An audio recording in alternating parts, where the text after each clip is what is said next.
Michael confides in Brooklyn, Britt pushes back, Liz diffuses a tense situation, Christina and Jacinda catch up and Dante is insistent.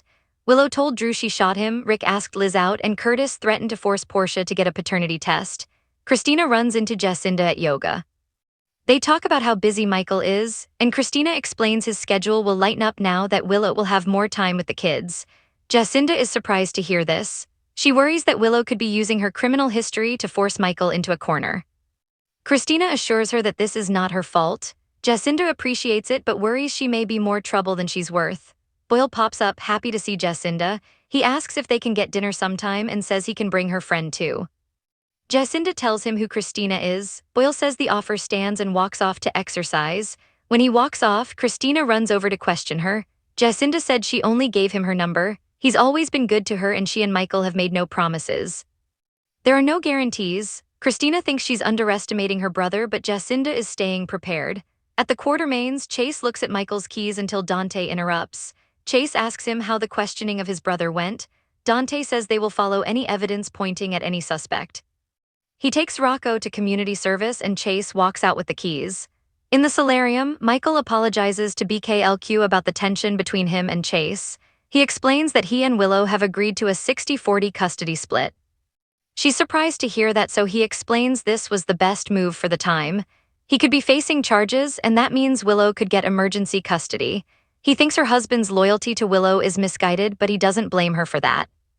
She's sure he feels like he's made a huge concession, but he should recognize he's helping his kids have a relationship with their mom.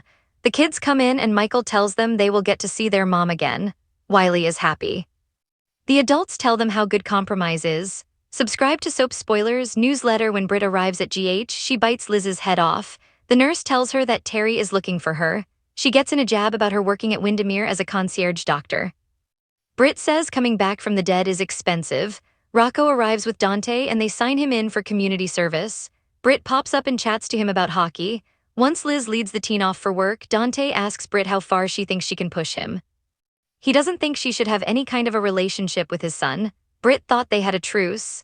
Dante accuses her of not caring about the hurt she's caused. She won't defend what she did, but his son is in the world because of her.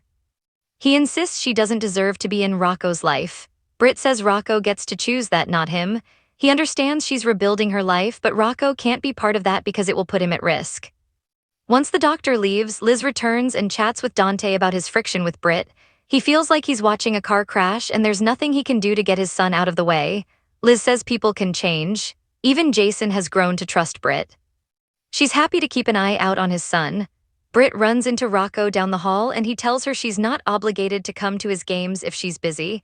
She'll try to make it but isn't making any promises. At home, Drew blinks furiously as Willow repeats that she shot him in the back. She didn't know she was capable of hurting someone like that, but this was her only way to be free of him. After finding out about him and her mom, she needed to take a step back and stabilize herself for the sake of her kids. She begged him to leave her alone, but he wouldn't listen. When she didn't know what to do, she took Edward's gun. Willow didn't want to cross the line, but then Judge Heron was murdered. That woman had given her a lifeline to her kids. She asks if he had her killed. She's sure he's capable of anything to keep her dependent on him. All of that ends now, she declares. He used her kids and hurt them. He lied to her about Michael refusing to see her in Germany. Smashing a tray, she says he never loved her or the kids. He just wanted to get back at the Quartermains using them. That's why she shot him. Her only regret is he didn't die. Chase shows up and tests the keys to open the door. He walks in, looks around and gulps. Hearing the crash, he rushes into the bedroom. Willow claims she just knocked over a tray by accident. She asks if she left the door unlocked. The cop says she must have. Willow walks Chase out and tells him how hard it is to process what has happened. He tells her all of this is on Michael and she shouldn't trust him. Once he's gone, Willow returns to Drew and tells him he didn't have a stroke. She drugged him and will keep him frozen as long as she needs. She prepares another dose and explains she will be using his power of attorney and money to build a life she can control. She drugs him again. Chase returns to the Quartermains and puts the keys on the kitchen floor. Wiley watches him.